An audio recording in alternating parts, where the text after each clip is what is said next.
What's up guys, Mike Thurston here and I'm back. 2017, Happy New Year to everyone. Today I'm going to take you through an arm workout. So the previous workouts which I've uploaded to YouTube for the arm routines, there was an accumulation workout and there was a superset workout. So in these workouts, the weight lifted is a little bit lower, the rest period shorter, but the overall work done is much more, okay? So it was either supersets or doing trisets or doing biceps, triceps, things like that. This one's very different. It's literally just one exercise. There's no supersets. I would call it more of an intensification workout whereby the overall volume is a little bit less. Still trying to lift pretty goddamn heavy, but the rest period is much longer. Again, it's a little bit different. I don't actually normally do this. I usually go from a bicep to a tricep to a bicep to a tricep. The way I was in this routine is we get triceps out of the way for about 35-40 minutes of the session, and then move on to biceps. So by the end of the first half of the session, triceps are well and truly fried.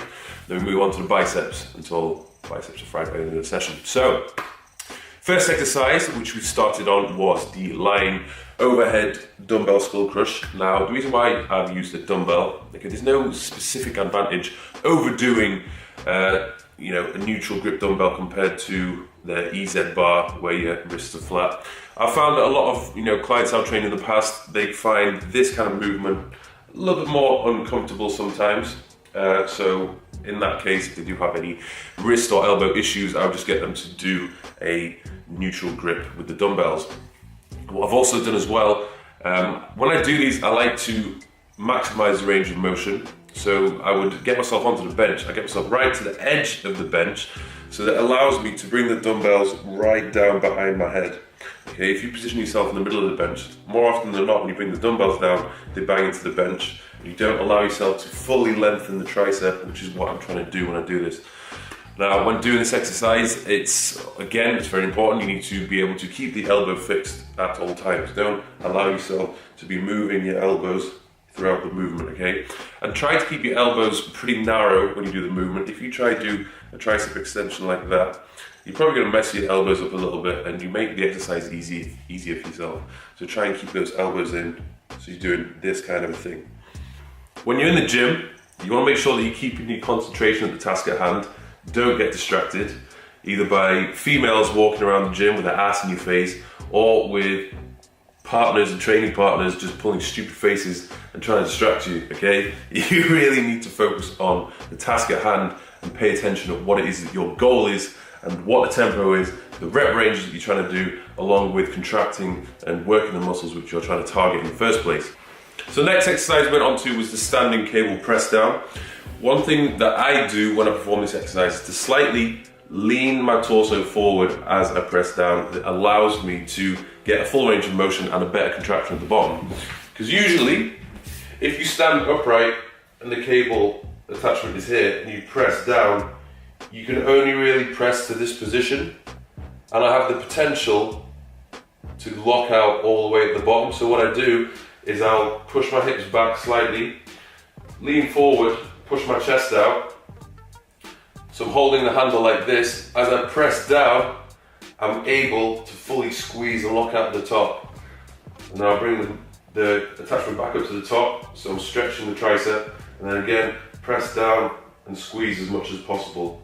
One thing you want to bear in mind when you do this is to keep your torso as fixed as possible whilst pushing your chest down, keeping your shoulders back, because as you start to fatigue, as the triceps start to tire, you will see and notice that your shoulders creep forward and you end up trying to press that movement down with your shoulders and your chest, which is something you don't want to do.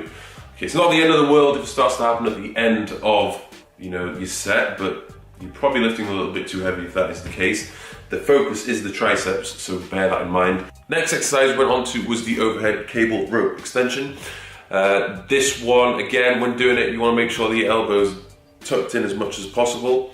If you flare your elbows, make it easy for yourself. And again, when holding the rope attachment, don't press them together. If you press them together, again, it makes the exercise a little bit easier. And when I do it, I even feel it on my chest a little bit.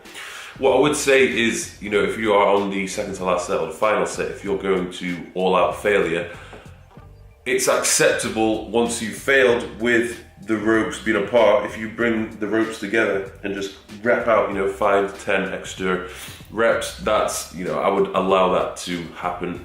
But, when I did it, I think we did it on the last set, I do feel it massively, you know, in all other parts of my body instead of just my triceps when I'm pushing my hands together and trying to, you know, do that overhead extension movement. Next exercise we went on to was dips.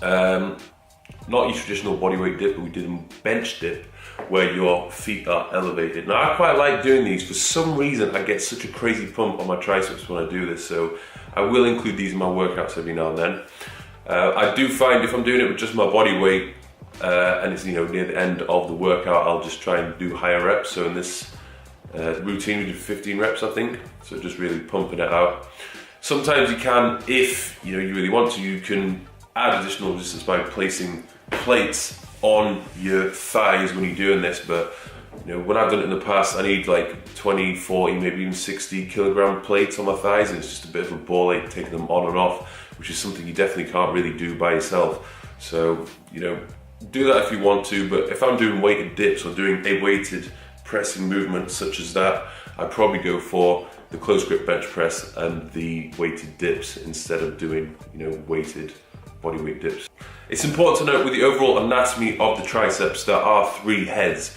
You've got the medial head, the long head, and the lateral head. So it's important to do exercises which is going to target all areas of them. You want to have a thick, 3D looking tricep. If you do too much of the same movement, then you're going to end up with areas which are overdeveloped and areas which are underdeveloped.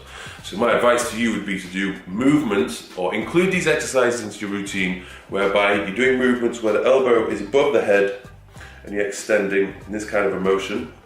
You can do other exercises whereby you're kind of pressing. So this would include things such as dips or close grip press. And then you want to be doing things which, you know, your elbows are then down and you're doing an extension such as this and squeezing the triceps. So then we move on to biceps. Now with the biceps, I'm going to start off with heavy, flat barbell curls. The advantages of doing this exercise, I feel as though when the barbell is flat, you can get a better contraction and squeeze at the top of the movement because your hands are in a more supinated position. However, I've noticed that quite a lot of people do feel discomfort when doing that movement just purely because of the wrist positioning. So from time to time I would advise that you use an EZ bar instead because it's more natural. So rotate whether you're doing the flat or EZ bar. And if you are feeling discomfort by doing the flat barbell curl, maybe it's better just doing dumbbells or something else. Okay, there's no point doing something which is going to cause you more discomfort because otherwise you injure yourself. I find this is one of the exercises where most people will cheat. They kind of just swing the weight up and they don't really place attention on the biceps as much as they should. It's like a full body movement sometimes. And even I'm guilty of it. Like when I watch back videos, I'm like, maybe my form isn't as good as it could be.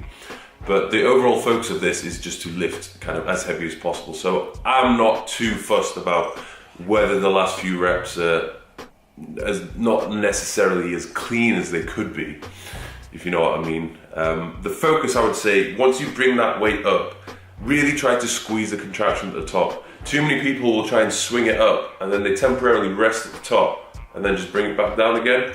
So there's very little squeezing or contraction going on in the biceps. So even if there is a little bit of momentum created, at least try and squeeze and maintain this kind of a position at the top. Don't allow yourself to be like this where you're just resting the bar at the top position, yeah? Next we went on to dumbbell hammer curls, so we're alternating, and I'm slightly doing this across the body. Sometimes when I do a hammer curl, I'm doing it like this, and I'm just changing it up this session where I just bring it across the body slightly.